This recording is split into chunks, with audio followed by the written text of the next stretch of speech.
বিয়ে শাদীর ক্ষেত্রে কোন বিয়েটা উত্তম, অ্যারেঞ্জ ম্যারেজ নাকি লাভ ম্যারেজ? পারিবারিক পছন্দে বিয়ে শাদী করব নাকি নিজের পছন্দে একজনকে ধরে নিয়ে এসে বিয়ে করব? আবার আরেকটা বিষয় উনি লিখেছেন শেষাংশে যে অনেকে বলে থাকে অধিকাংশ রিলেশনশিপ বা প্রেমের বিয়ে নাকি টিকে না এবং এর মধ্যে বারাকা নাই, সুখ থাকে না। ইসলামে শরিয়া বিষয়টাকে কিভাবে দেখে? ভেরি ভেরি ইম্পর্টেন্ট একটি বিষয়।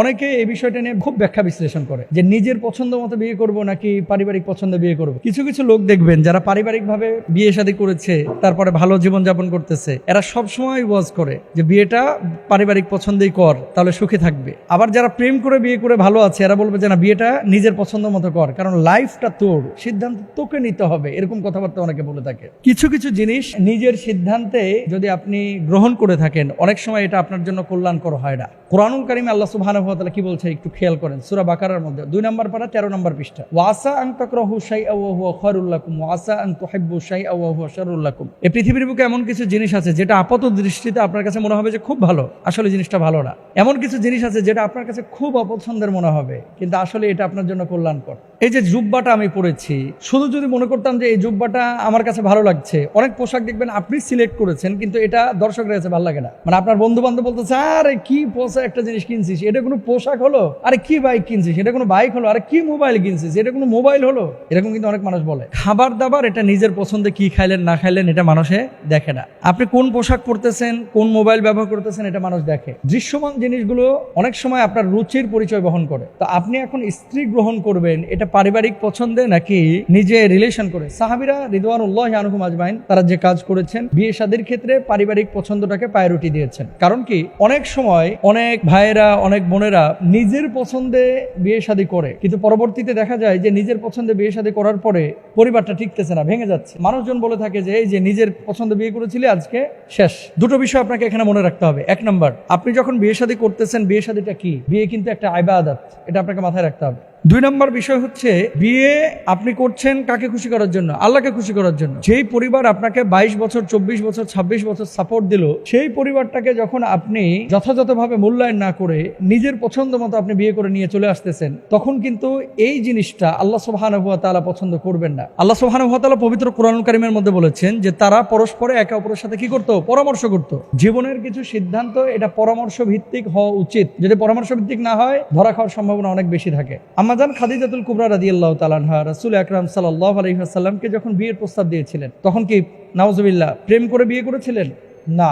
আল্লাহর হাবিব সাল্লাল্লাহু আলাইহি ওয়াসাল্লামের আমানতদারিতা, বিশ্বস্ততা, এটা আম্মাজান খাদিজাতুল কুবরা রাদিয়াল্লাহু তাআলা আনহা পছন্দ হয়েছিল। তো উনার দাসীর মাধ্যমে, মানে বাড়ির যিনি গৃহকর্মী ছিলেন, তার মাধ্যমে আল্লাহ রাসূল সাল্লাল্লাহু আলাইহি ওয়াসাল্লামের চাচার কাছে প্রস্তাব পাঠানো হয়েছিল। তো পারিবারিকভাবে কিন্তু এটা অ্যারেঞ্জ করা হয়েছিল। বিয়ের ক্ষেত্রে পারিবারিক অ্যারেঞ্জ, এটা যদি পারিবারিক সিদ্ধান্তটা স্বচ্ছভাবে নেওয়া হয়, এটার মধ্যে বারাকা থাকে। আর প্রেম, এটা তো ইসলামে বৈধ না, এটা তো হারাম। একজন মেয়েকে আপনার পছন্দ হতে পারে, ছেলেকে পছন্দ হতে পারে, কিন্তু সেটা আপনি সরাসরি তাকে প্রপোজ না করে আপনি তার পরিবারকে প্রপোজ করবেন। আর যদি দেখেন যে হ্যাঁ, এরকম তালাকপ্রাপ্তা মহিলা অথবা পর্দার ভিতরে থেকে আপনি তাকে ডিরেক্ট প্রস্তাব করেছেন, ডিরেক্ট বলতে তার সামনে গিয়ে না, কারো মারফত সামনে গিয়ে কাউকে আই লাভ ইউ বলা বা কাউকে প্রস্তাব করা, এটা হচ্ছে বেহায়াপনা, এটা নির্লজ্জতা। রাস্তায় একটা মেয়েকে পছন্দ হলো, আপনি এক্সকিউজ মি আপু, আপনার নাম্বারটা পেতে পারি, এরকম নিয়ে তারপরে আপনি ফোনে ডিস্টার্ব করা শুরু করলেন আর বললেন যে আমি তোমাকে বিবাহ করতে চাই। এগুলো নির্লজ্জতা, বেহায়াপনা। প্রেম এটা বারাকাহীন একটা কাজ, কিন্তু পারিবারিক পছন্দ এটা বরকতের তখনই হবে যখন পরিবারটা ইবাদত হিসাবে বিয়েকে গ্রহণ করবে। কিছু বাপ মা আছে, ছেলে সরকারি চাকরি করে অথবা ছেলে পয়সাপাতি ভালোই কামিয়েছে, চিন্তা করে যে আমার ছেলের পেছনে আমি 20 লাখ খরচ করেছি, বিয়েতে আমি কালেকশন করব 40 লাখ, মানে যৌতুকের মানসিকতা আছে। কিছু বাপ মা আছে, মেয়ে দেখে না, শুধু দেখে মেয়ের বাপের মাল আছে কিনা, মেয়ের মায়ের কি আছে। যদি আপনার বাপ মাকে এরকম লোভী মনে হয়, তাহলে আপনাকে বলবো যে সেই বাপ মার পছন্দে বিয়ে করেন না।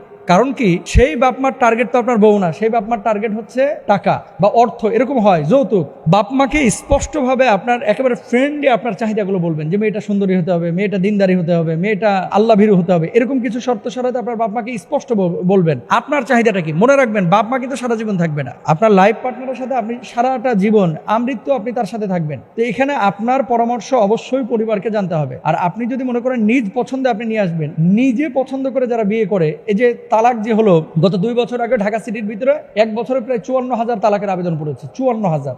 তো 54,000 তালাকের মধ্যে 80% তালাক যেগুলো সংগঠিত হয়েছে ম্যাক্সিমামই নিজ পছন্দে বিয়ে করেছে। তো নিজ পছন্দে যারা বিয়ে করেছে তাদের পরিবারগুলো বেশি ভাঙছে কেন? কারণ তাদের শুধু আবেগ কাজ করে, বিবেকটা কাজ করে না। যখন একটা ছেলে একটা মেয়ের সাথে প্রেম করে, আবেগ কাজ করে, বিবেক কাজ করে না। মানে যেই মেয়েই দেখে ভিতরে একটা খাহেসাত আছে, তো ওদেরই ভালো লাগে। তারপরে নিয়ে আসার পরে এবার হিসাব নিকাশ শুরু হয়ে যায় 2 মাস পরে, কি পাইলাম এটারে বিয়ে করে। এরপরে মারামারি, মনে করে রেসলিং খেলা চলে সারাক্ষণ, এরে মারতেছে ওরে মারতেছে, ওরে মারতেছে ওরে মারতেছে, এর মামলা ঠেলতে ঠেলতে জীবন শেষ।